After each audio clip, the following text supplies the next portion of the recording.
Hey everyone, I am Brenda, author of the Conspiracy series. Welcome to my channel. I'm happy you're here.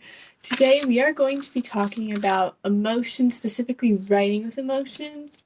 I'm super excited about this video, guys. Like, you won't even believe it.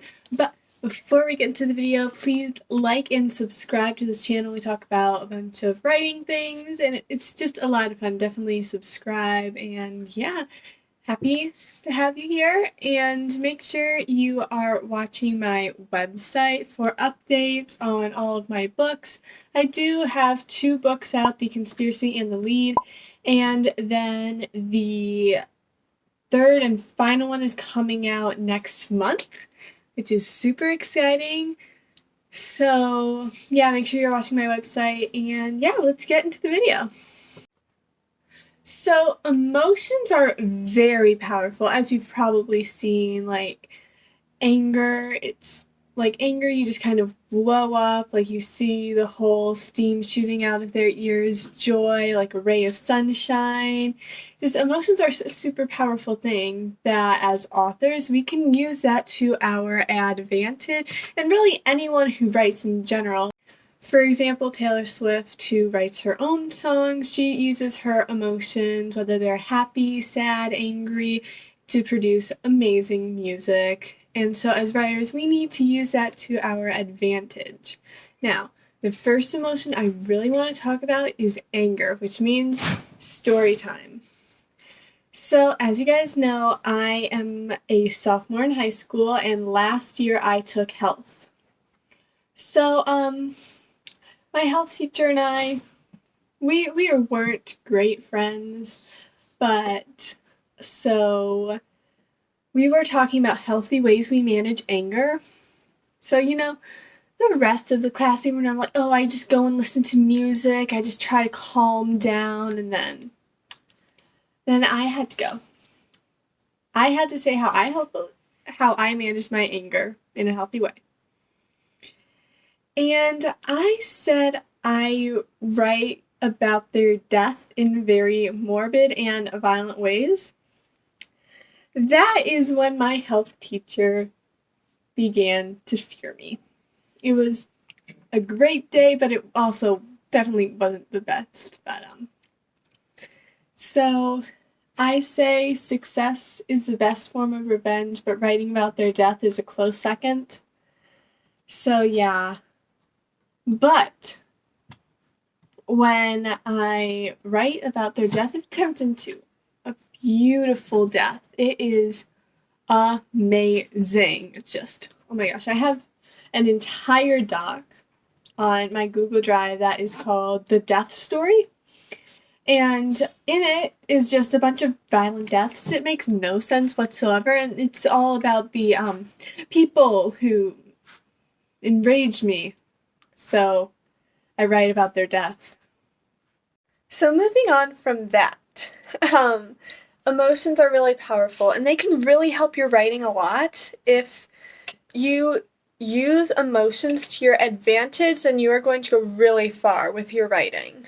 Now, for example, when I was writing The Conspiracy, I went into a deep, deep depression, and it was not good. So the Conspiracy series, that is kind of a manifestation of all of that.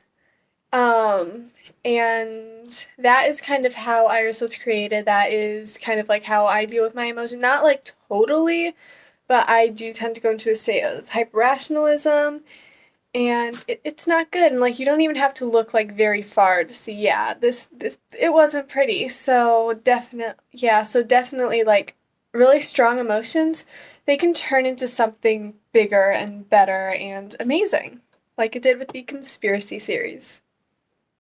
So the best writing has some kind of emotion behind it. So if you are writing and there is no emotion behind it, it's not going to be as good as if you're really mad, or if you're really happy, or if you're really sad, or anything like that. Just the best writing, that is going to come from emotion, hate, love, anything like that. So definitely when you're writing, you need to find an emotion to put into your writing. because without the emotion behind the writing, it's just not as good. So if you're going to find two books with the exact same plot, but one of them had emotion in it and the other one did not, you're always going to choose the one that has the strong emotions, because in general, that's just better writing. It's more intense, it's more exciting. And for me, I really like writing about emotions. I like toying with emotions. I like making you feel things you didn't know you could feel when I'm writing. Like sadness, it's really crazy, and just emotions are just so powerful, and I use that to my advantage as a writer. Because when you're a writer, you can use anything to your advantage, and you need to. Because if you can't use things to your advantage, then you're going to be in trouble. So you need to use every possible advantage you have, and emotions is one of the big ones that's kind of easy to throw in there. And if by the end of your book your reader didn't feel anything, then you failed as a writer. You failed at entertaining. Because if you don't feel sad when a character died, or you don't feel happy that a character died, or you don't feel angry that a character died, then the writer failed. They didn't succeed. They took what they were writing and they didn't put enough behind it that you'd want to come back. So if your reader feels anything by the end, they're going to want to come back for more of your content. And your writing is always going to improve. Writing is kind of like a tree. It just kind of like keeps growing. So you might start good, but you're going to grow even better. So if your first book isn't good and you didn't put like emotion behind it, no one's going to want to come back for your better sequel. No one's going to want to come back for this other series that you wrote that's much better, because you didn't lay a good foundation. Now, obviously, the conspiracy series is never going to be my best work, but I laid a good foundation because I put a lot of emotion behind that. And I put myself in a good spot where it's like, yeah, this is something that made me feel blank. So, for example, if you get like a writing assignment in school and it's like, this book made me feel blank, if you can't think of a word, then the writer failed.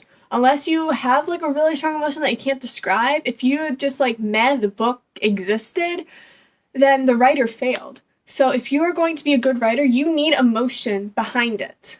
So make sure when you are writing, you're putting as much emotion as you can. Even if you're like not feeling it in that moment, find it. Like whether it's like reading old texts or reading another book or anything like that, just find that emotion, because I promise you your writing is going to be so much better. And that's kind of all I have for you guys today. So thanks for watching this video. I hope you liked it. If you did, like and subscribe to my channel. Like I said, we talk about all things writing here. Make sure to buy my two books, The Conspiracy and The Lead. They're both on Amazon and Amazon Kindle. They're linked in the description, as well as my website. Yes, I have a website, and I will be announcing the release date for the third book, the title of the third book, the cover of the third book, all there before I announce it on this channel. So make sure you are watching that. Please leave any questions, comments, anything you want to tell me in the comments below. I do try to reply to every single comment, so make sure you do that. And I will see you guys next week with another video. Bye.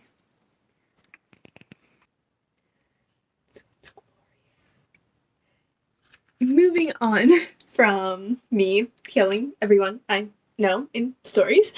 Yeah, so another